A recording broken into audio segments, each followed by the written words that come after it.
Hello students. अभी जो मैं सॉल्व करूंगा वो है comprehension of the sector solution and colligative properties.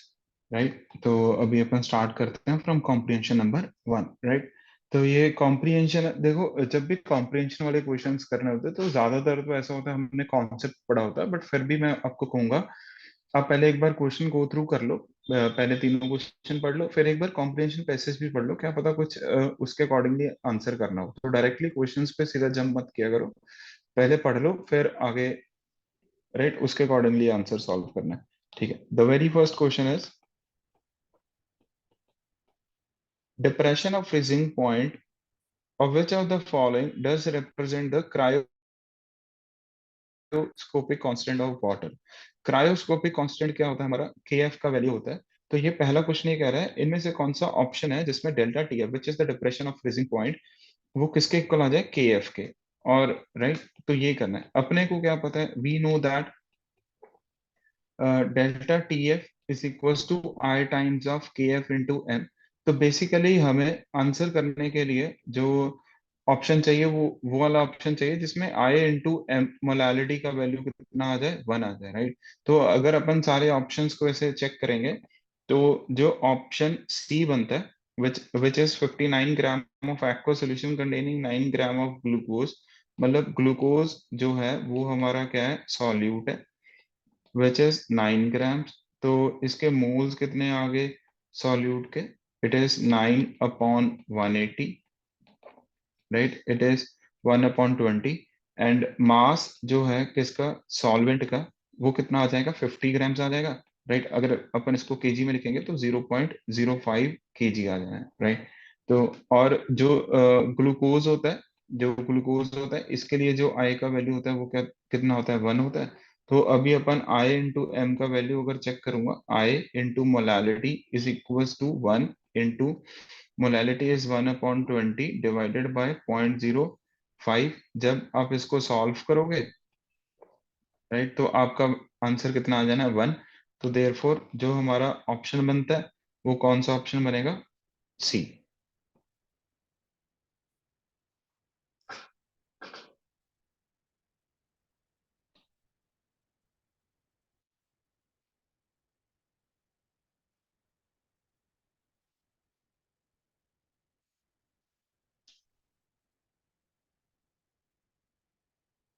Question number 2, dissolution of non volatile solute into a liquid leads to the.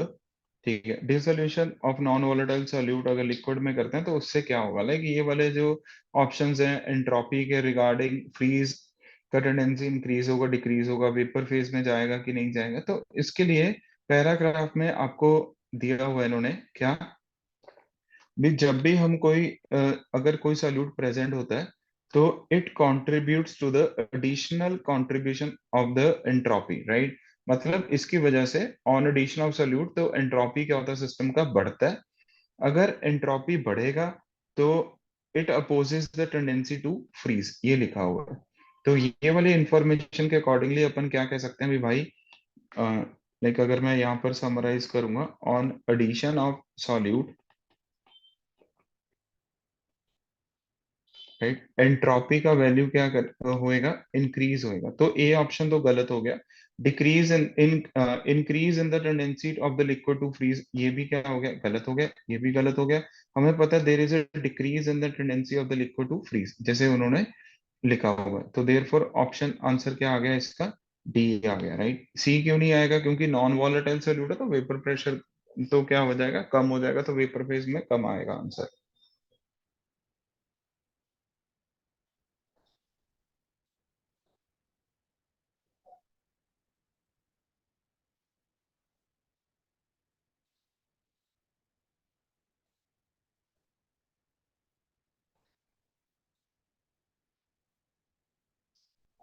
Question number 3, right? To aqueous solution of sodium iodide, increasing amount of solid HgI2 is added. The vapor pressure of the solution क्या होगा। ये अच्छा question है, like ये special case है, अपन class में भी discuss करते हैं क्या। इनिशियली अपने पास जैसे जब भी हमारे पास सिर्फ सोडियम आयोडाइड है, लाइक अगर मैं इनिशियल केस की बात करूंगा तो मेरे को पता है इसके लिए आई का वैल्यू क्या है, 2। तो अगर इसके मान लो कितने मोल्स ले रहा हूं मैं, 1 मोल्स ले रहा हूँ सोडियम आयोडाइड के, तो अपन क्या बोलेंगे, number of moles of solute कितने हो जाएंगे, क्योंकि आई का वैल्यू क्या है, 2 है, तो it comes out to be 2, right. अगर सिमिलरली मैं NaI के कितने मोल्स कंसिडर कर लूं, 2 मोल्स कंसिडर कर लूं, तो देयर फोर जो हमारे पास number of moles of solute हो जाएंगे, वो कितने हो जाएंगे, 2 × I का value which is equal to 4। ठीक है, ये मैं क्यों कर रहा हूँ, क्योंकि अभी अपने को ये कहा गया है कि जब भी NaI में अपन क्या ऐड कर रहे हैं, HgI2, राइट। तो ये जब भी रिएक्ट करता है तो ये कॉम्प्लेक्स फॉर्मेशन बनाता है which is equal to Na2HgI4। तो अभी हमारे पास जो फाइनल प्रोडक्ट है वो Na2HgI4 है, और जो इनिशियल था हमारे पास वो 2 मोल्स ऑफ NaI थे। ठीक है, उससे कंपेयर करेंगे। तो लाइक इनिशियली तो हमारे पास, ठीक है, इनिशियली जो हमारे पास मोल्स ऑफ सॉल्यूट थे, आई का वैल्यू 2 होने के कारण कितने हो जाएंगे, 4, अगर मैं NaI के 2 मोल्स कंसिडर करूंगा। और फाइनली अगर मैं देखूंगा, बिकॉज ये पूरा डिसोसिएट हो जाएगा, तो फाइनली हमें मोल्स ऑफ सॉल्यूट कितने मिलेंगे corresponding to the, moles of solute कितने मिलेंगे करस्पॉन्डिंग टू, अगर NaI के 2 मोल यूज करते हैं, कितने मिलेंगे हमें, 3 मिलेंगे। तो हमें क्या दिख रहा है भी भाई, from this particular data I can comment number of moles of solute क्या हो रहे हैं, डिक्रीज हो रहे हैं, राइट। तो देयर फोर कॉलिगेटिव प्रॉपर्टी क्या होगी, डिक्रीज होगी। तो RLVP, right, relative lowering of vapour pressure भी क्या होगी, डिक्रीज होगी। तो इसका मतलब डेल्टा पी का जो वैल्यू है वो भी क्या होएगा, डिक्रीज। और डेल्टा पी जो होता है ये होता है P0 of solvent minus P of solution. अगर ये डिक्रीज हो रहा है तो इसका मतलब वेपर प्रेशर ऑफ सोल्यूशन क्या हो रहा होगा, इंक्रीज हो रहा होगा, क्योंकि P0 सॉल्वेंट तो कांस्टेंट ही रहेगा, राइट। तो इसका मतलब वेपर प्रेशर क्या होना चाहिए, इंक्रीज होना चाहिए। इसके अकॉर्डिंगली अपन ऑप्शन देख लेते हैं क्या है। इसके अकॉर्डिंगली आता है आंसर बी। तो therefore answer is Bombay.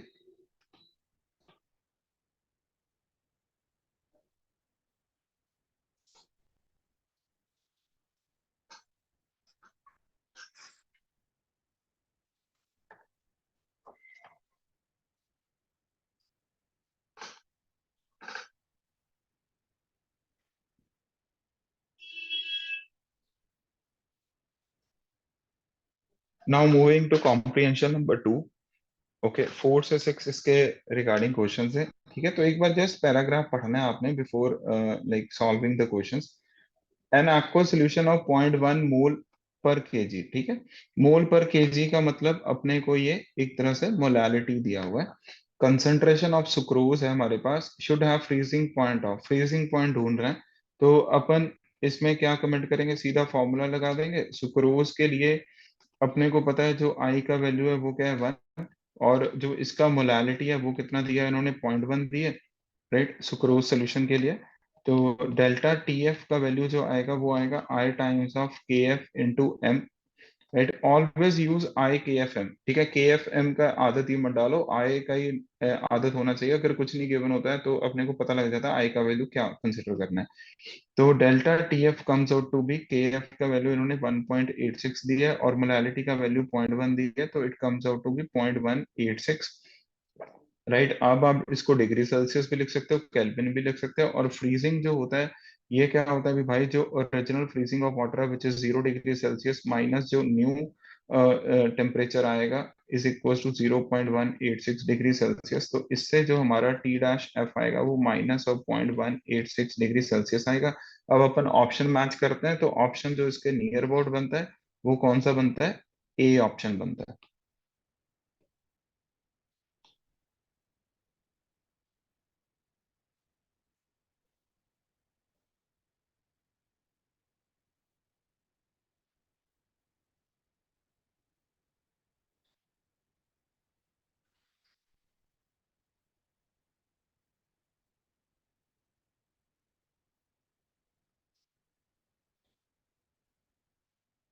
Fifth question, when 250 milligram है, ठीक है, तो यूनिट पर ध्यान देना है, ये मिलीग्राम है, ग्राम्स नहीं है, तो आपको ग्राम्स में कन्वर्ट करना पड़ेगा। Of unol is added to 100 gram of camphor.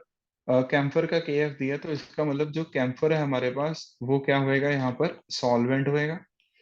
Right, it lowered the freezing point by 0.62 degree Celsius, the molar mass ढूंढना है। राइट, तो बिल्कुल फॉर्मूला बेस्ड क्वेश्चन है। तो delta T F is equal to I times of K F into M, और हमें आई के बारे में कोई जानकारी नहीं है, तो ऑब्वियसली अपन आई का वैल्यू इसमें क्या कंसिडर करेंगे, वन करेंगे। के एफ का वैल्यू हमें दिया ही हुआ है।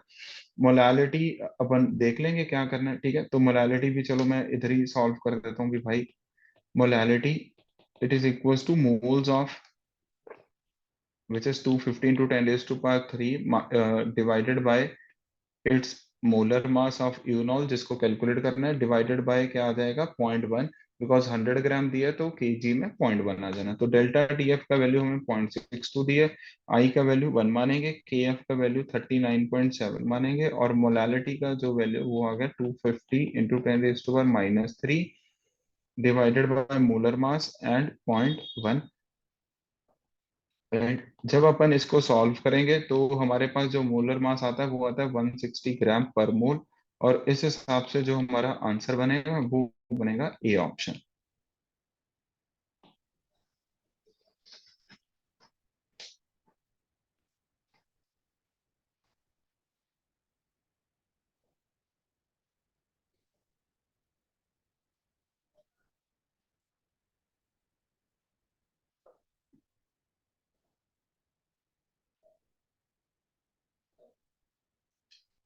Question number 6, right.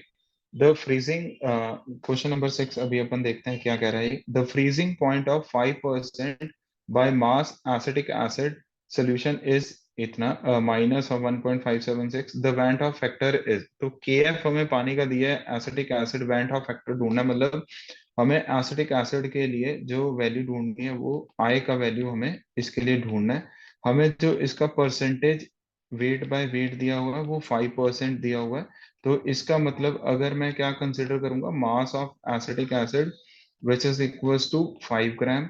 राइट, तो हमारे पास जो मोल्स आ जाएंगे किसके, एसिटिक एसिड के, वो आ जाएंगे 5 डिवाइडेड बाय 60, इसका जो मोलर मास होता है। राइट, और जो हमारे पास मास ऑफ वाटर है विच इज इक्वल्स टू 95 ग्राम, तो इसको केजी में करेंगे तो 0.95 केजी आ जाएगा।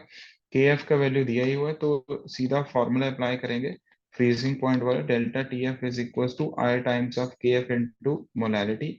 डेल्टा टी एफ का वैल्यू 1.576 अपन पॉजिटिव मानेंगे, आई हो गया van't Hoff factor, K F का वैल्यू 1.86, और जो मोलालिटी है वो आ गया अपना moles divided by mass of the solvent in KG. Right, और यहाँ से जब आप आई का वैल्यू सॉल्व करोगे तो it comes out to be 0.966। Right, तो ये हमारा वैंट ऑफ फैक्टर बनता है, और तो देयरफॉर आंसर जो बनेगा वो ऑप्शन ए आ जाएगा।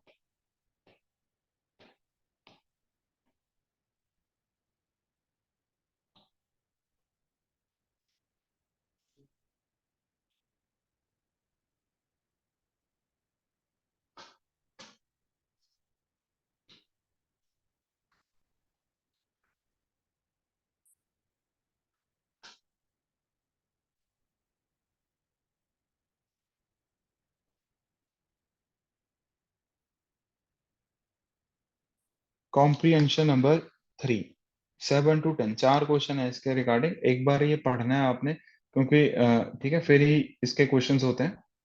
यहाँ पर जो इंफॉर्मेशन दिया गया है जिसके अकॉर्डिंगली हमें आंसर करना है वो ये दिया हुआ है कि मोलर वॉल्यूम हमें दिया हुआ है किसका, लिक्विड बेंजीन का, और उसका डेंसिटी दिया हुआ है, it increases by factor of 2750 as it vaporises at 20 degree Celsius. ये वाला जो इंफॉर्मेशन है ये हमें क्वेश्चन नंबर 1 में यूज करना है। राइट, इसको हम क्वेश्चन नंबर 1 मतलब कहने का मतलब 7th में यूज करेंगे।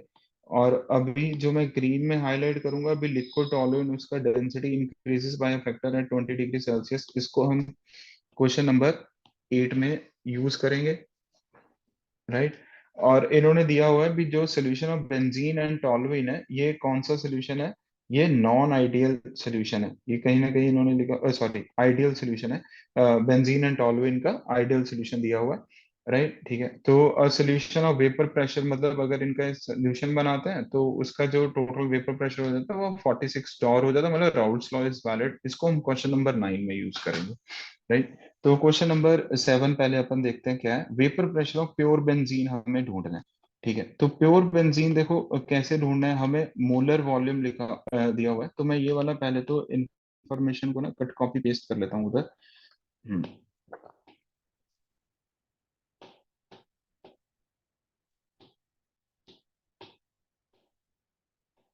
ये बढ़िया हो जाएगा अभी। ठीक है। हम्म, राइट। अभी इन्होंने लिखा हुआ है molar volume, right. Molar volume का मतलब हो गया, molar volume means volume of one mole, right. Molar volume means mole of one, sorry volume of one mole, right. Okay, तो अभी अपन ये क्वेश्चन कंसिडर करते हैं, कंसिडरिंग भी भाई क्या मतलब है। ठीक है, अब ये ऐसे कह रहा है वन मोल कंसिडर करते हुए क्वेश्चन सॉल्व करना है। ठीक है। ओके, तो हमें क्या पता है what is the molar mass of benzene लिख लेते हैं जो कि काम आएगा। C6H6 करेंगे तो it comes out to be 78 gram, which is the mass of one mole of benzene, right. और डेंसिटी हमें गिवन है, तो मैं क्या लिखूंगा, लिक्विड स्टेट में डेंसिटी गिवन है, तो वॉल्यूम ऑफ बेंजीन जो हो जाएगा फॉर वन मोल वो कितना हो जाएगा, मास which is 78 divided by its density which is 0.877। और ये जो वॉल्यूम आएगा ये मिलीलीटर में आएगा। ये वाला जो वॉल्यूम ऑफ बेंजीन है ये कौन सी स्टेट में है, obviously of in liquid, right. और ये ऐसे कह रहा है कि भाई इसका कितने टाइम्स, 2750 टाइम्स, राइट। तो मैं क्या लिख सकता हूँ, वॉल्यूम ऑफ वेपराइज्ड बेंजीन, राइट। जब ये वेपराइज्ड फॉर्म में चला जाएगी बेंजीन, तो उसका जो वॉल्यूम है वो 2750 टाइम्स हो जाएगा जो इसका लिक्विड में वॉल्यूम था, 0.877। आई होप ये क्वेश्चन अब आपको क्लियर होगा। ये इतने मिलीलीटर है, राइट। अगर इसको लीटर्स में लिखेंगे तो 2750 multiply by 78 divided by 0.877 litres. और ये जो वॉल्यूम है ये बेंजीन का हवा में वॉल्यूम जो है वो है। ठीक है, तो हवा में जो भी, लाइक अगर मैं ये बनाऊं भी भाई ये प्योर बेंजीन था, right, this is pure benzene, right. इसके यहाँ पर क्या बन जाएंगे, ऐसे वेपर्स बन जाएंगे। और ये जो वेपर वाले फॉर्म में हमें कौन सा इक्वेशन लगा सकते हैं, PV is equals to NRT, और ये जो पी आएगा ये पी नॉट ऑफ क्या आ जाएगा, बेंजीन आ जाएगा, राइट। और इसमें जो हम मोल्स कंसिडर करेंगे वो वन कंसिडर करेंगे, क्योंकि मोलर वॉल्यूम लिखा हुआ है वो 2750 टाइम्स हो जाता है, राइट। तो और टेम्परेचर का वैल्यू हमें 20 डिग्री सेल्सियस दिया है, तो उसके हिसाब से हम क्वेश्चन लगा देंगे अभी। तो P not B is equals to moles into R का वैल्यू 0.0821, टेम्परेचर 20 डिग्री सेल्सियस है, तो ये कितना आ गया, 293 केल्विन। और वॉल्यूम आ गया अपने पास 2.750 मल्टीप्लाई बाय 78, इसको मतलब डिवाइडेड बाय 0.877, राइट। तो यहाँ से जो हमारे पास पी नॉट बी आएगा जब आप सॉल्व करोगे तो it comes out to be 0.0988 right. इससे जो हमारा आंसर बनता है वो बनेगा ऑप्शन नंबर बी। तो हमें यहाँ से ये पता लग गया कि प्योर बेंजीन का वेपर प्रेशर कितना है।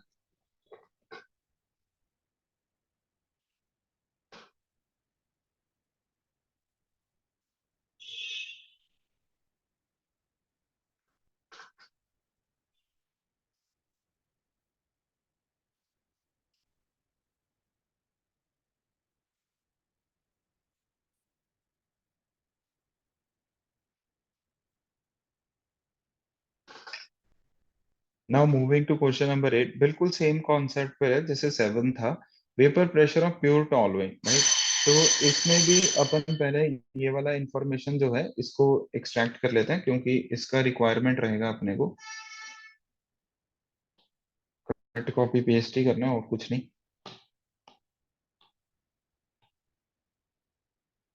ठीक है, तो अभी अपने को वही मानेंगे, मोलर वॉल्यूम दिया हुआ है तो मोलर वॉल्यूम मतलब जो हम मोल्स कंसिडर करेंगे, किसके, टॉलुइन को मैं टी से लिख रहा हूँ वो वन मान लेंगे, राइट। और जो मोलर मास आएगा टॉलुइन का मतलब मास ऑफ वन मोल जो आएगा राइट। तो अगर आप इसको कैलकुलेट करोगे तो it comes out to be 92 grams. Formula अपने आप आना चाहिए, मैं लिख नहीं रहा intentionally, right.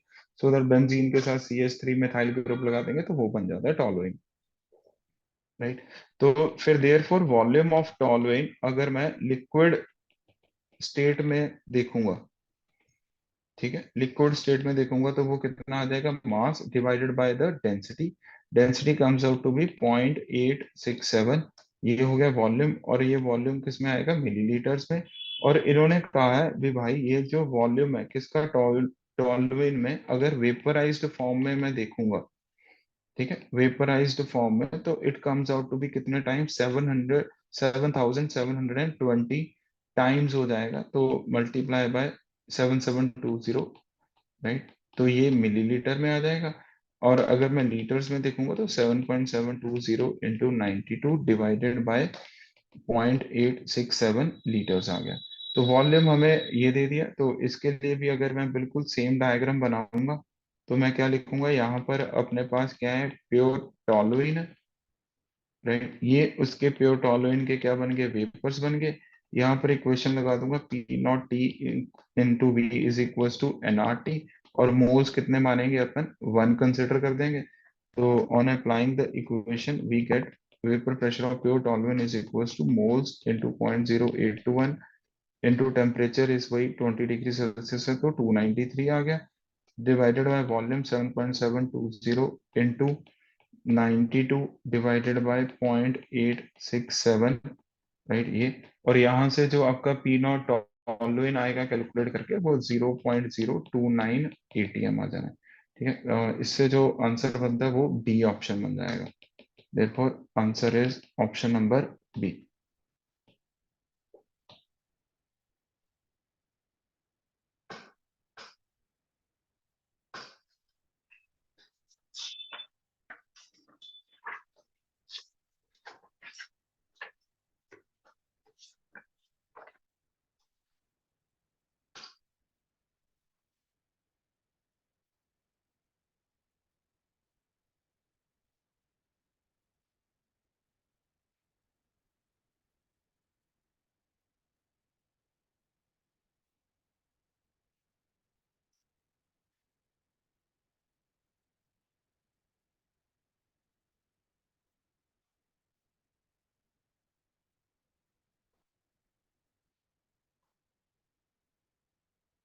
Question number 9, mole fraction of benzene in solution is, right. Mole fraction benzene का ढूंढना है किसमें, सोल्यूशन में। तो सोल्यूशन में हमारे पास दो चीजें हैं, एक तो अगर मैं ब्लू डॉट से दिखाऊंगा तो अपने पास बेंजीन है, अगर मैं ऑरेंज डॉट से दिखाऊंगा तो मान लो अपने पास क्या है, टॉलुइन है, राइट। और अपने को बस ये ढूंढना है, यहाँ पे ये ऐसे दिखा दो, राइट। तो अभी अपने को तो फॉर्मूला पता ही है भाई, मोल फ्रैक्शन ऑफ बेंजीन कैसे ढूंढेंगे, इसके लिए जो हमें पी टोटल दिया हुआ है 46 टॉर, जिसको मैं अगर ATM में कन्वर्ट करूंगा तो डिवाइड बाय 760 ATM आ जाएगा, राइट। तो फॉर्मूला क्या हो जाएगा, P total is equal to P, इसको टोटल लिख लेते हैं ना सो दैट कंफ्यूजन ना हो टॉलरेंस से, ठीक है। तो P total, P of benzene, right, plus P of toluene, which comes out to be P naught benzene into mole fraction of benzene in vapor phase, sorry, in liquid phase, plus P naught toluene into mole fraction of toluene in solution form, right? In basically जो solution में है उसका mole fraction ये हो गया। But हमें directly क्या ढूंढना है, मोल फ्रैक्शन ऑफ बेंजीन ढूंढना है इन सोल्यूशन। तो फिर मैं पूरे टर्म्स को एक्स बी के टर्म्स में ले आऊंगा। ये अपन पढ़ते ही हैं भाई कैसे लिखना है। तो अगर इसको ऐसे कन्वर्ट करूंगा तो P not B minus P not toluene आ जाना है। पी टोटल का वैल्यू यहाँ पर मैं पुटअप करूंगा 46/760। पी नॉट टॉलुइन जो अपन ने पहले कैलकुलेट किया था वो 0.029 आ जाना है, plus mole fraction of benzene आ जाना है। और ये अपन ने कैलकुलेट किया था 0.098 और ये 0.029, राइट। ठीक है, तो जब अपन इसको सॉल्व करेंगे तो मोल फ्रैक्शन ऑफ बेंजीन आपका देखो अप टू 2.457 भी आ सकता है, 0.456 भी आ सकता है। ठीक है, तो इतना दिल पे नहीं लेना है, जो भी नियर अबाउट आंसर होएगा अपन उसको टिक कर देंगे। तो इससे जो अपना ऑप्शन बनता है वो आंसर ए बनता है। अगर 456 भी बन गया यार तब भी यही ऑप्शन टिक करके आएगा, क्वेश्चन तो करना ही है ना। तो ये हो गया, तो नाइन्थ का ऑप्शन जो आ गया वो ए आ गया।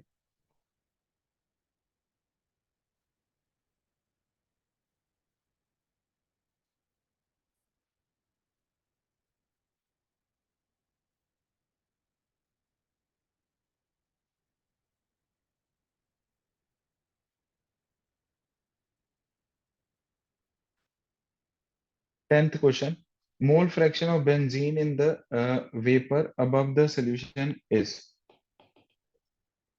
Right.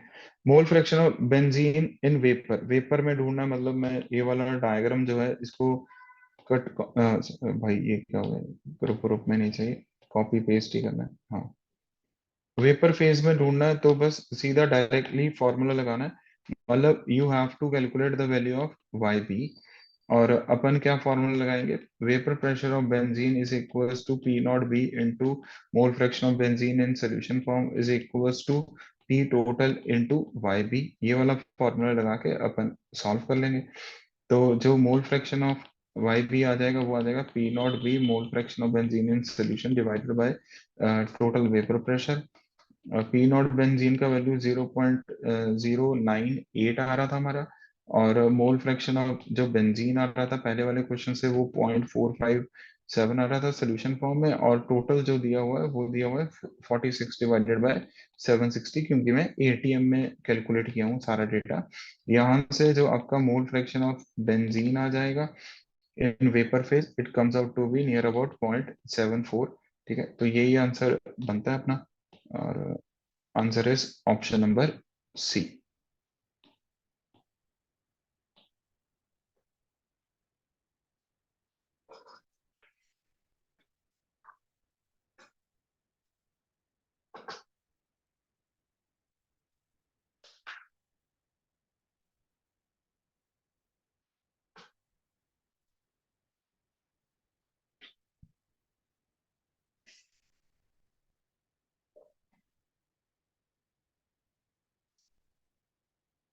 Now moving to comprehension number 4, right. बहुत अच्छा कॉम्प्रिहेंशन है ये, मतलब आपको पहले पूरा कॉम्प्रिहेंशन रीड करना है फिर आएगा, और ये प्रीवियस ईयर जेई क्वेश्चन है। ठीक है, तो जब अपन इसको पढ़ते हैं एक सोल्यूशन एम आता है which is being prepared by mixing ethanol and water, the mole fraction of ethanol in the mixture is 0.9। ठीक है, तो यहाँ से जो अपने को इंफॉर्मेशन एक्सट्रैक्ट करनी है, ठीक है, ये बिकॉज इंपॉर्टेंट है, तो मैं इसको यहीं पर कॉपी पेस्ट पेस्ट कर रहा हूँ। यहाँ से जो अपने को इंफॉर्मेशन एक्सट्रैक्ट करनी है सोल्यूशन एम के रिगार्डिंग, वो ये करनी है कि भाई जो सॉल्वेंट है वो हमारा क्या है, इसमें पानी नहीं है, वो है एथेनॉल, राइट। और जो सॉल्यूट है वो हमारा क्या है, इसमें वाटर। ऐसा क्यों, क्योंकि मोल फ्रैक्शन जो दिया हुआ है वो एथेनॉल का ज्यादा है, तो ये लार्जर क्वांटिटी में, तो मोल फ्रैक्शन ऑफ वाटर कितना आ गया, 0.1। ठीक है, तो इसको ध्यान में रखते हुए अपने को क्वेश्चन करना है, the freezing point of the solution M is, right. तो सॉल्यूशन एम तो मैंने लिख ही दिया था कि भाई mole fraction of ethanol which is a solvent, तो ये कितना आ गया, 0.9। और सॉल्वेंट और फ्रीजिंग पॉइंट ढूंढना है, तो के एफ जो अपना यूज होएगा वो किसका यूज होएगा यहाँ पे, एथेनॉल का। और अगर मैं के एफ का वैल्यू यहाँ पर एथेनॉल का देखूंगा तो it is equals to 2, right, ये दिया हुआ है 2 केल्विन के जी मोल इनवर्स। तो यहाँ पर के का वैल्यू अपन लिख देते हैं 2 केल्विन के जी मोल इनवर्स हो गया। ठीक है, और मोल फ्रैक्शन ऑफ सॉल्यूट जो हमारा वाटर है विच इज 0.1। और लेट अगर मैं इस क्वेश्चन को सॉल्व करूंगा तो मैं टोटल मोल्स कितने मानूंगा, ऑब्वियसली 1 मानूंगा क्वेश्चन को ईज आउट करने के लिए, राइट। तो देयरफॉर जो हमारा मास ऑफ सॉल्वेंट है विच इज एथेनॉल, राइट, तो मास ऑफ सॉल्वेंट क्या आ जाएगा हमारा, हम्म, थोड़ा इधर कर देते हैं इसको। हम्म, तो मास ऑफ सॉल्वेंट कितना आ जाएगा, इसके 0.9 मोल्स हो गए, multiply by it's molar mass which is basically C2H5OH का अगर अपन मोलर मास कैलकुलेट करेंगे तो राइट, तो C2H5OH हो गया 24, 6, 30 और 46 हो गए 46, राइट। तो सॉरी, हाँ ये हो गया 0.9 इंटू 46, ये ग्राम्स में आ गया। और हमें अगर केजी में चाहिए होगा, क्योंकि मास ऑफ सॉल्वेंट केजी में करते हैं, तो डिवाइडेड बाय 1000 करना पड़ेगा, राइट। तो यहाँ से ईज ईज हो जाएगा भाई मोलारिटी कैसे ढूंढनी है। तो देयरफॉर अपने को क्या ढूंढना था इसमें, freezing point of the solution. तो delta T F basically I times of K F into M, और आई ऑफ वाटर जो अपन कंसिडर करेंगे वो कितना करेंगे, 1 करेंगे, राइट। कुछ लिखा नहीं है डिसोसिएशन के बारे में, तो अपन आई को 1 ही मानेंगे। डेल्टा टी एफ का वैल्यू कितना आ गया, 1 इंटू के एफ का वैल्यू कितना हो गया, 2। मोलालिटी इज कितने मोल्स हैं सॉल्यूट के, मतलब पानी के, 0.1 divided by mass of solvent in KG. तो ये हो गया एक्सप्रेशन। तो यहाँ से जो हमारा डेल्टा टी एफ आएगा, right, it comes out to be 4.83 kelvin, right. और 4.83 डिग्री सेल्सियस वो डिपेंड करेगा, ठीक है। बट हमें क्या ढूंढना था, फ्रीजिंग पॉइंट ढूंढना था ऑफ द सोल्यूशन, राइट। तो डेल्टा टी एफ क्या होएगा, और मतलब प्योर फ्रीजिंग पॉइंट किसका, एथेनॉल का, राइट, बेसिकली, और माइनस सोल्यूशन का, राइट। ये अपन करते हैं इज इक्वल्स टू 4.83 वैल्यू। और जो एथेनॉल का इन्होंने फ्रीजिंग पॉइंट दिया होगा कहीं ना कहीं, स्टैंडर्ड कहाँ दिया हुआ है, standard freezing point of ethanol ये रहा 155.7 केल्विन, राइट। तो इसका वैल्यू 155.7 पुट अप करेंगे, स्टैंडर्ड है। तो 155.7 माइनस 4.83 केल्विन जो है वो हमारा न्यू फ्रीजिंग पॉइंट आ गया किसका, सोल्यूशन का। तो यहाँ से जो आंसर बनता है वो बनता है 150.87 केल्विन के आसपास। अभी अपन आंसर चेक कर लेते हैं, मतलब ऑप्शन चेक कर लेते हैं भाई कौन सा है। 150.9 दिया हुआ है इन्होंने, तो therefore answer is option D. अच्छा क्वेश्चन है, काफी अच्छा क्वेश्चन है। मतलब कहने का मतलब ये, अभी यूजुअली अपन पानी को सॉलिड मानते हैं, बट अपने को मोल फ्रैक्शन के डेटा से ही इंफॉर्मेशन एक्सट्रैक्ट करना था।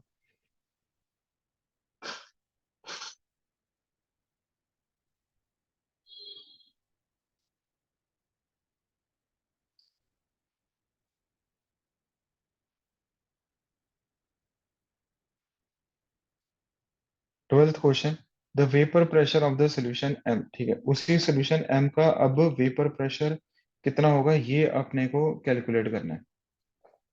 तो वेपर प्रेशर को कैलकुलेट करने के लिए तो मैं यही फॉर्मूला लगाऊंगा, delta P divided by P not of solvent, right, okay, into I times of mole fraction of solute, ये आ जाएगा।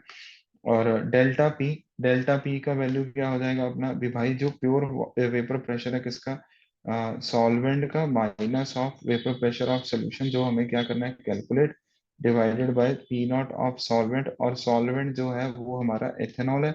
आई का वैल्यू 1 मानेंगे क्योंकि सोल्यूट H2O तो 1 ही आ गया। यहाँ पर आ जाएगा N of solute divided by N of solute plus N of solvent, right. हमें मोल फ्रैक्शन दिया हुआ था किसका, सॉल्यूट का, विच इज 0.1। और मोल फ्रैक्शन जो दिया हुआ है किसका, सॉल्वेंट का, वो 0.9। अगर मैं टोटल मोल्स कितने मान लूंगा, 1 मान लूंगा अगर मैं, राइट, अगर टोटल मोल्स अपने पास 1 है, तो अपने पास मोल्स आ गए सॉल्यूट के कितने, 0.1, और मोल्स आ गए सॉल्वेंट के 0.9, राइट। और P not of solvent, solvent क्या है हमारा इस केस में, एथेनॉल है ना। Solvent is what, ethanol. Ethanol का vapour pressure, pure vapour pressure दिया होगा कहाँ, अपन देख लेते हैं।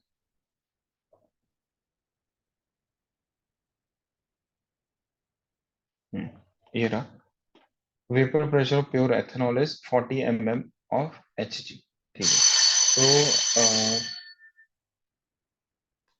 यहाँ पर हम 40 वैल्यू पुटअप करेंगे, राइट। ये आ गया जो हमें सोल्यूशन के रिगार्डिंग कैलकुलेट करना है, डिवाइडेड बाय ये 40 आ गया। एन ऑफ सोल्यूट जो आ गया वो आ गया 0.1। टोटल मोल्स कितने हो गए, 1 हो गए। इसको जब हम सॉल्व करेंगे तो 1 minus P of solution divided by 40 is equals to 0.1। तो इसको जब सॉल्व करेंगे तो पी ऑफ सोल्यूशन जो आ जाना वो 0.9 into 40 which is 36 of H G आएगा, राइट। तो इससे जो हमारा ऑप्शन बनता है वो ऑप्शन नंबर बी बनता है। देखो इसमें ऐसा भी होगा बच्चों, कई ऐसे भी सॉल्व करेंगे इसको, कोई बड़ी बात नहीं है। लाइक अगर मैं इसको लिखूं तो इस वाले को अपन यूजुअली ऐसे लिखते होते हैं, N of solute divided by N of solvent करके भी लिखते हैं। ठीक है, ज्यादातर तो वो जब डाइल्यूटेड होता है। अगर आप इसको ऐसे भी लेकर सॉल्व करोगे ना, तब आपका जो आंसर आएगा वो कोई ज्यादा फर्क नहीं पड़ेगा, 35.6 के आसपास आएगा। तो आपको ऑप्शन तो यही मिलेगा। ठीक है, बी, तो अपन बी टिक कर गए, तो कैसे भी कर लो आंसर बी आएगा, राइट।